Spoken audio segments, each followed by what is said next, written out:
నిరుద్యోగులు ఇంటర్వ్యూలో తమ ప్రతిభను చాటుకొని ఉద్యోగాలు సాధించాలని మంత్రి పొన్నం ప్రభాకర్ పిలుపునిచ్చారు. సిద్దిపేట జిల్లా హుస్నాబాద్ తిరుమల గార్డెన్లో తెలంగాణ ప్రభుత్వం యువజన సర్వీసుల ఆధ్వర్యంలో మెగా జాబ్ మేళను మంత్రి పొన్నం ప్రారంభించారు.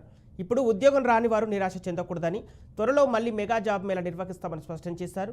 నిరుద్యోగ సమస్యతో పాటు విద్య, వ్యవసాయ రంగం, టూరిజం అభివృద్ధికి కృషి చేసేందుకు ప్రయత్నాలు చేస్తున్నట్లు మంత్రి తెలిపారు. గౌరవెల్లి ప్రాజెక్టు పూర్తి చేస్తే సాగు, తాగునీటి ఇబ్బందులు తీరుతాయని మంత్రి పొన్నం ప్రభాకర్ స్పష్టం చేశారు. జీరో టు పీజీ ఈరోజు జాబ్ మేళలో భాగస్వామ్య రైతులందరూ కూడా హుస్నాబాద్ శాసనసభ్యుడిగా అందరికీ స్వాగతం చెప్తా ఉన్నాం.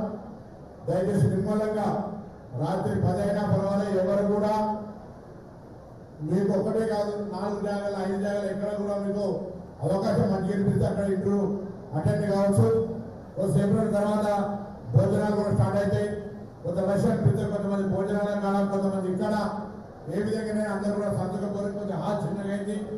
ఇంత ఎక్కువ శాతం వస్తారని అనుకోలేదు కాబట్టి మళ్ళీ తదుపరి పెట్టే జాబ్ మీద మార్కెట్ యార్డ్ ఇంకెక్కడో పెద్ద స్థలంలో వెళ్దాం.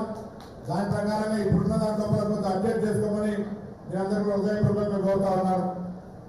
తెలంగాణ రాష్ట్ర ప్రభుత్వ యువజన సర్వీసుల శాఖ నుంచి ఏర్పాటు చేసే జాబ్ మేళాలో జీరో నుంచి పీజీ వరకు విద్యా వ్యవస్థను బలోపేతం చేయడమే ప్రభుత్వ లక్ష్యమన్నారు ఎమ్మెల్యే బొజ్జా పటేల్. నిర్మల్ జిల్లా కడెంలో నూతనంగా నిర్మించిన కేజీబీవీ పాఠశాలను ఎమ్మెల్యే ప్రారంభించారు.